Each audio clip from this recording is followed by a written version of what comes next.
Hello everyone, I am Seenu and welcome back again to my YouTube channel Seenu Geography Classes।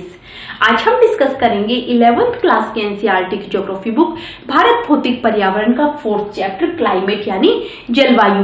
Please channel को subscribe कीजिएगा ताकि मेरे अगले video के notifications आपको मिल सके। चलिए अपना टॉपिक स्टार्ट करते हैं। First of all we will discuss about the introduction of climate. Climate क्या होती है, जलवायु क्या होती है। अलग अलग ऋतुओं में मौसम की दशाओं में भिन्नताएं पाई जाती हैं। देखना, जो अलग अलग ऋतुएं होती हैं, जो हमारे अलग अलग सीजन्स होते हैं, जैसे समर सीजन है, विंटर सीजन है, मानसून सीजन है, अलग अलग सीजन्स में मौसम की जो दशाएं होती हैं, जो हमारी वेदर कंडीशंस होती हैं, वो अलग अलग होती हैं। फॉर एग्जांपल जैसे विंटर सीजन में हम हैवी वूलन क्लोथ्स पहनते हैं और विंटर सीजन में जो हमारा टेम्परेचर है वो लो हो जाता है, और समर सीजन में हम लाइट कॉटन क्लोथ्स पहनते हैं, समर सीजन में जो हमारा टेम्परेचर है वो हाई हो जाता है। इस तरह से अलग अलग सीजन्स में जो हमारी वेदर कंडीशंस है उनमें डिफरेंसेस पाए जाते हैं। ये जो डिफरेंसेस होते हैं ये किस वजह से होते हैं, इनका रीजन क्या होता है। ये भिन्नताएं मौसम के तत्वों, जो हमारे एलिमेंट्स ऑफ वेदर हैं, वेदर के कौन कौन से एलिमेंट्स होते हैं, जैसे तापमान यानी टेम्परेचर, वायुदाब एयर प्रेशर, पवनों की दिशा और गति विंड डायरेक्शन एंड वेलोसिटी, आर्द्रता ह्यूमिडिटी एंड वर्षण यानी प्रेसिपिटेशन।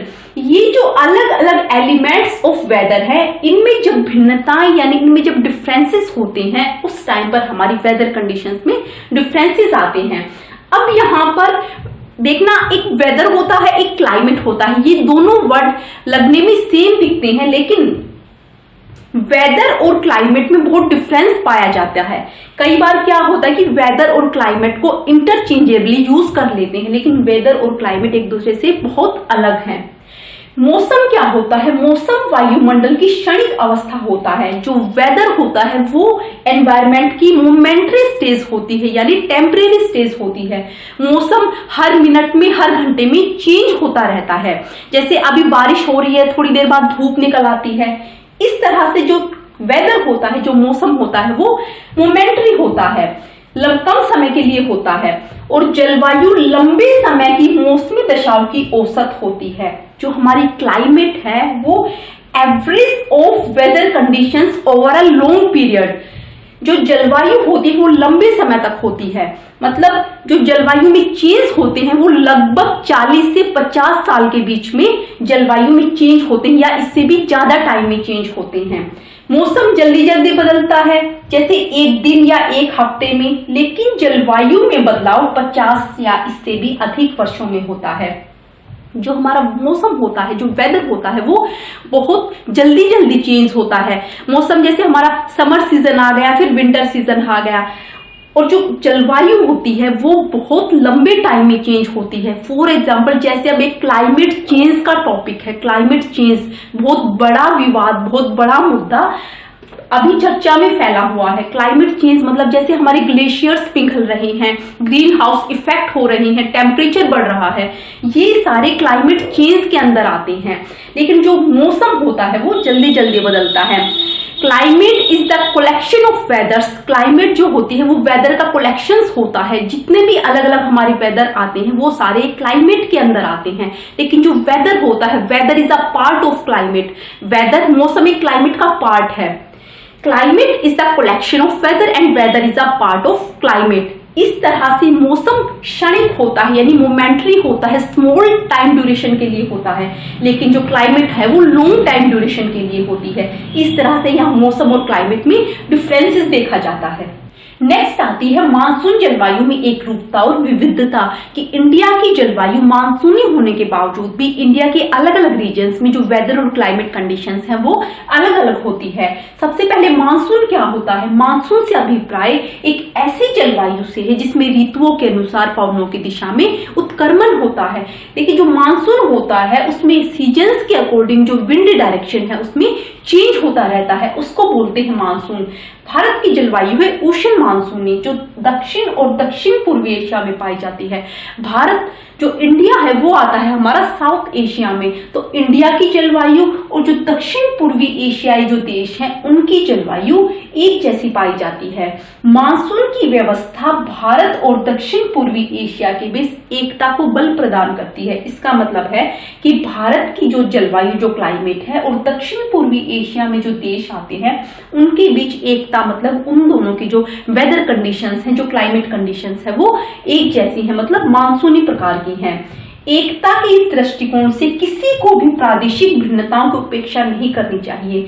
इसका मतलब है कि जो हमारी क्लाइमेट कंडीशंस है वो एक जैसी तो है, उसके बावजूद भी वहां की हर एक रीजन में अलग अलग कंडीशंस पाई जाती हैं, मतलब प्रादेशिक भिन्नताएं, अलग अलग रीजन्स में डिफरेंसेस पाए जाते हैं वेदर और क्लाइमेट में। फॉर एग्जाम्पल जैसे हम इंडिया का लेते हैं, दक्षिण में जो केरल और तमिलनाडु की जलवायु है और उत्तर में जो उत्तर प्रदेश और बिहार की जलवायु है वो एक दूसरे से अलग अलग है। जो साउथ में जो केरल और तमिलनाडु की जो क्लाइमेट है वो अलग प्रकार की है, क्योंकि वहां पर सम जलवायु पाई जाती है, वहां पर ज्यादा वुलन क्लोथ्स की जरूरत नहीं पड़ती। लेकिन जो उत्तर प्रदेश और बिहार की जो क्लाइमेट है वो इससे बहुत अलग है, क्योंकि उत्तर प्रदेश और बिहार में गर्मियों में ज्यादा गर्मी पड़ती है और सर्दियों में ज्यादा सर्दी पड़ती है। इस तरह से इंडिया की जो क्लाइमेट है वो उष्ण मानसून यानी मानसून होने के बावजूद भी इंडिया के अलग अलग रीजन्स में जो वेदर और क्लाइमेट कंडीशंस है वो अलग अलग पाई जाती हैं। देखना, गर्मियों में पश्चिमी मरुस्थल में तापक्रम कई बार 55 डिग्री सेल्सियस को टच कर लेता है, और अगर हम सर्दियों में लेह की बात करें तो लेह का जो टेम्परेचर होता है सर्दियों में लगभग -45 डिग्री सेल्सियस तक गिर जाता है। राजस्थान के चूरू में जून के महीने में किसी एक दिन का टेम्परेचर 50 डिग्री या इससे भी अधिक हो जाता है। अगर उसी दिन हम अरुणाचल प्रदेश के तवांग जिले की टेम्परेचर चेक करेंगे तो वहां का टेम्परेचर मुश्किल से 19 डिग्री यानी 19 डिग्री तक पहुंचता है। दिसंबर की किसी रात में जम्मू कश्मीर के द्रास में जो टेम्परेचर है, नाइट का टेम्परेचर, वो -45 डिग्री तक गिर जाता है। अगर उसी रात का हम चेन्नई का टेम्परेचर चेक करेंगे तो 20 डिग्री या 22 डिग्री तक रहता है। देखना, जो इंडिया में सीजन्स के अकॉर्डिंग हमारे टेम्परेचर में चेंजेस होते रहते हैं।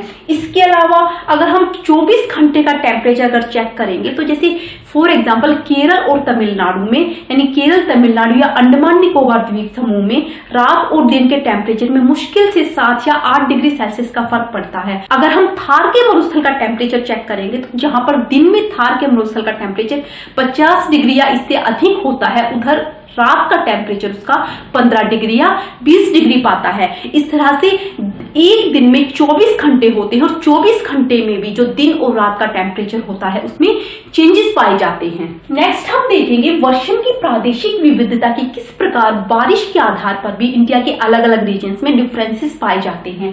हिमालय में वर्षन हिमपात के रूप में होता है, जबकि इंडिया के दूसरे रीजन्स में जो बारिश है वो जल की बूंदों के रूप में होती है। जैसे जैसे हम पोल्स की तरफ जाएंगे, ध्रुवों की तरफ जाएंगे, जो हमारा टेम्परेचर है वो लो होता जाएगा। इस तरह से हिमालय में पूरी हिम की नदियां बहती हैं, बर्फ की नदियां बहती हैं, और इंडिया के दूसरे रीजन्स में जो बारिश होती है वो पानी की बूंदों के रूप में होती है।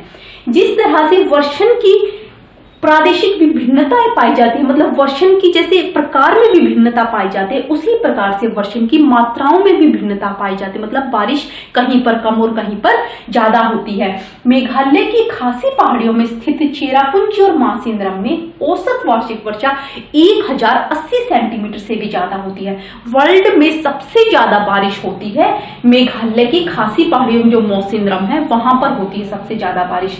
और इसका अगर अपोजिट हम राजस्थान में देखें तो राजस्थान में जैसलमेर में औसत वार्षिक वर्षा शायद ही 9 सेंटीमीटर या इससे भी कम होती है। मतलब मौसिनराम में जहां पूरे वर्ष अगर हम औसत देखें, एवरेज देखें तो बारिश होती है 1080 सेंटीमीटर से ज्यादा, राजस्थान में 9 सेंटीमीटर या इससे कम या इससे ज्यादा होती है। इस तरह से इंडिया के हर एक रीजन में अलग अलग डिफरेंसेस पाए जाते हैं। अगर हम मेघालय के तुरा रीजन की बात करें तो तुरा रीजन में जहां एक दिन में जितनी बारिश होती है, राजस्थान के जैसलमेर में शायद 10 सालों में भी उतनी बारिश ना होती हो। इसी तरह से पश्चिमी हिमालय, अगर हम पश्चिमी हिमालय की बात करें और पश्चिमी राजस्थान की बात करें तो वहां पर वार्षिक वर्षा मुश्किल से 10 सेंटीमीटर या इससे भी कम होती है। और उन्हीं दिनों में अगर हम मेघालय की बात करें तो वहां पर वार्षिक वर्षा 400 सेंटीमीटर से भी अधिक होती है। अगर हम जून जुलाई या जून और अगस्त, जुलाई अगस्त के महीनों में अगर हम बात करें तो जो हमारे गंगा का डेल्टा का मैदान है और उड़ीसा का जो तटीय क्षेत्र है वहां पर मूसलाधार बारिश होती है और हर तीसरे या पांचवें दिन प्रचंड तूफान आते हैं। उसी टाइम पर यानी जुलाई और अगस्त में जहां पर गंगा डेल्टा उड़ीसा के तटीय मैदानों में बारिश होती है, तूफान आते हैं, उसी टाइम पर अगर हम 1000 दूर किलोमीटर स्थित अगर तमिलनाडु के कोरोमंडल तट की बात करें तो वहां पर जो बारिश बिल्कुल ना के बराबर होती है, बिल्कुल नहीं होती, और वहां का जो तटीय क्षेत्र है वो शांत और शुष्क रहता है। इस तरह से इंडिया के अधिकतर रीजन्स में जो बारिश होती है वो जून, जुलाई, अगस्त, सितंबर इन 4 महीनों में होती है। अगर हम केरल और तमिलनाडु की बात करें तो वहां पर लौटता हुआ मानसून आता है, यहाँ मतलब वहां पर बारिश होती है सर्दियों के महीने में, या तो होती है वहां पर नवंबर में या होती है वहां पर दिसंबर में। इस तरह से इंडिया के पूरे रीजन्स में कहीं पर लौटते हुए मानसून से बारिश होती है, कहीं पर आते हुए मानसून से बारिश होती है, यहाँ पर दक्षिण पश्चिम मानसून से बारिश होती है या फिर उत्तर पूर्वी मानसून से बारिश होती है। इस तरह से इंडिया के अलग अलग रीजन्स में इतनी विविधताएं होने के बावजूद भी, इतने डिफरेंसेस वेदर और क्लाइमेट में होने के बावजूद भी वहां की जलवायु अगर हम टोटल देखें तो वहां की जलवायु मानी जाती है मानसूनी टाइप की। नेक्स्ट हम बात करेंगे भारत की जलवायु को प्रभावित करने वाले कारक कौन कौन से होते हैं। जैसे स्थिति और उच्चावत संबंधी कारक होते हैं, पवन और वायुदाब संबंधी कारक होते हैं। कौन कौन से कारक भारत की जलवायु को प्रभावित करते हैं? फॉर एग्जाम्पल जैसे हमारा अक्षांश है, लैटिट्यूड, लॉन्गिट्यूड है, समुद्र तल से ऊंचाई है। इस तरह से जो हमारे इंडिया की जलवायु को प्रभावित करने वाले कारक है वो देखेंगे हम नेक्स्ट वीडियो में। आज के लिए बस इतना ही। आई होप इतना टॉपिक आपको क्लियर हुआ होगा। मिलते हैं अगली वीडियो के साथ। Thanks for watching and good bye.